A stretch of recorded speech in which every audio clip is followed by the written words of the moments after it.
and call on Tamatha Paul, who was on her feet prior to me saying that.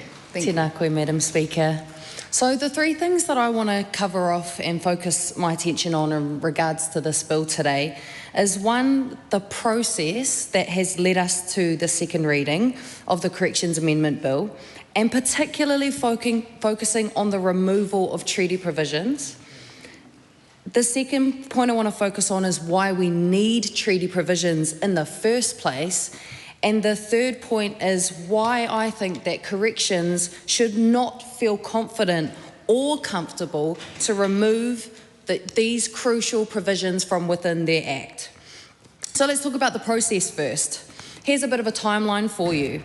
So the bill came to us at the Justice Select Committee, and the purpose of the bill was, in my view, to make it easier to spy on prisoners and to monitor their communications with the outside world more closely. It outlined a process for the Minister to sign off on the use of non-lethal weapons so that we can physically harm people in prison into acting accordingly, but not so much that we kill them. And finally, it allows for prisons to mix up accused and convicted people within prisons, going completely against international conventions like the Mandela Rules, which are in place to protect the rights of people in prisons, because that is the truth about human rights, is that you have them by virtue of being a human being, regardless of your actions.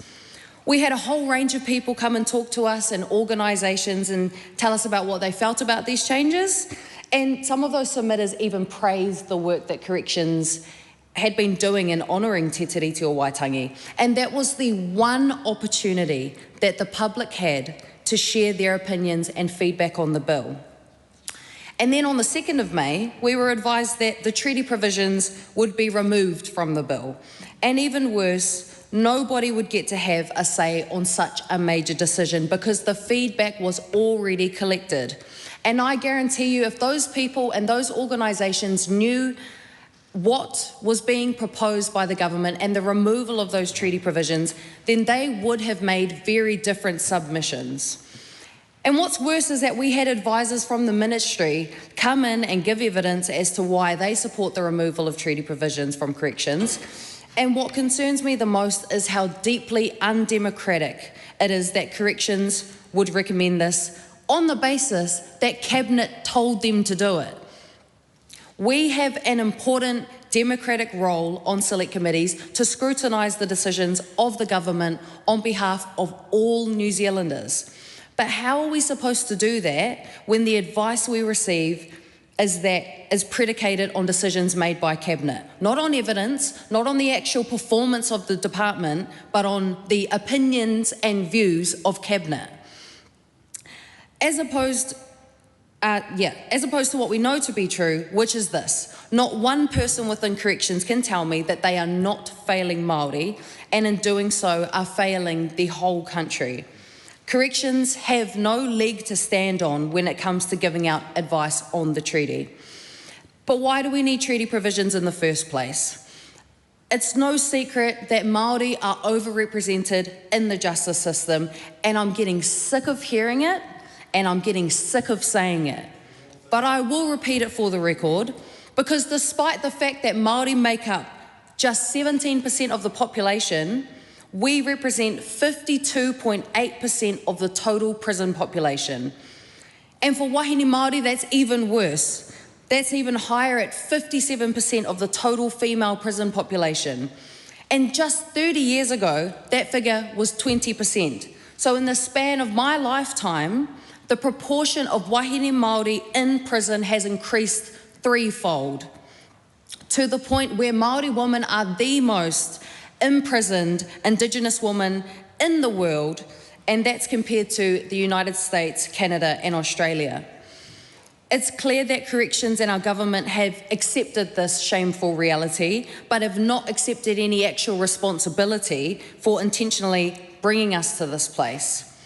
Why won't they just be honest in saying they'd rather lock up young Māori and waste such great human potential because they're too stingy to actually provide people with a stable home, a livable income, and actual opportunities to imagine a different life for themselves that exists outside of prison walls. And what good is it for politicians and the leadership within corrections and justice to go on about how Māori are more heavily policed, more likely to be arrested, more likely to be convicted, more likely to get caught up in cycles of intergenerational imprisonment, if they're not willing to do anything about it? Or more accurately, they want to make the issue worse by acting as if the overrepresentation isn't a consequence of colonisation. Tracy McIntosh and Ta Kim Workman in 2017 published extensive research about Māori and Pacific people in the justice system. Prisons were introduced in New Zealand not to punish the lawless Pākehā that were running around raping and pillaging villages. They were introduced as a tool to imprison, dispossess, disenfranchise and torture Māori. Prisons are a tool of colonisation, and the fact that they are packed with brown people just tells you that they are a reminder that colonisation still happens today. And without te tiriti, there really is no reason for corrections to reflect on their decisions or the consequences of their actions. And I want to acknowledge that there is transformational, life-changing work happening between people in prisons and kaupapa Māori providers, iwi, hapu and other organisations who utilise whakapapa, reo Māori, mātauranga Māori to help people to heal people's views of themselves and of the world around them and reflect on the harm that they've caused. But prisons should not be the first and only opportunity for people to engage with who they are and where they come from. And corrections need to do more than give us empty commitments to honour te tiriti. It needs to be enshrined in their governing legislation so that every person exercising powers under the Corrections Act is bound by this obligation. And the last point I want to make is that I genuinely don't understand how corrections can feel comfortable or confident in honouring their responsibilities under te tiriti to the extent where they think they can do away with it altogether. Corrections are not even capable of meeting people's basic human rights, let alone further commitments under te tiriti. And the Ombudsman summarises it perfectly in his Kia Whai Take report. He said, after considering all the evidence, I consider the senior leadership of the department is overly optimistic about the organisation's performance. This has a direct impact on the ability of the department to undertake a true exposition on the issues that need addressing. And I think the most stark and accurate representation of the correction system is that prisons are a storage unit, a people storage unit of containment and management. And here's some of the realities for some people in prison. They're left in isolation for 23 hours a day and in segregation for over a year in some cases. Proper visitation rights for families and prisoners have not resumed since the COVID-19 lockdowns. Minimum entitlement to 1 hour of exercise in the open air per day is not being met. 16 hours between breakfast and dinner for some people in prison, and CCTV filming people going to the toilet and undressing. And that's why 19% of people in prison have attempted suicide, because the experience of being in prison is so deeply degrading. To finish, I'd like to seek leave to table a letter that I received from Stephen Robert Wilson, currently sitting in a prison in South Auckland. This document contains medical records showing that Mr. Wilson was paralysed down the right side of his body and parts of the left side of his body while being transported to Ngā Whā prison from Kaitaia Court. He wrote to us to describe how he has to lie on his back and shower himself in prison on the ground because the facilities aren't accessible, and he has been awaiting parole and rotting in prison because it is impossible to find suitable housing that meets his needs because Mr. Wilson is in a wheelchair. So leave is sought to table this document. Is there any objection? There is none. Thank you. Please carry on. Thank you. Every aspect of Mr. Wilson's mana has been degraded. His dignity is stripped away every time he lies on the cold concrete floor to wash himself.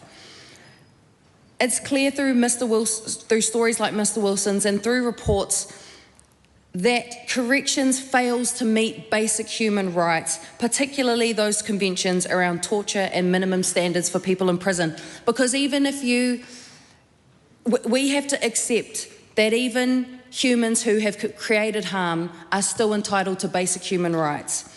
Corrections is failing to meet these basic human rights. So the fact that they think that they can meet their obligations under Te Tiriti when they're already failing to do the basics is laughable, and this bill just reinforces the worst parts of corrections. Thank you.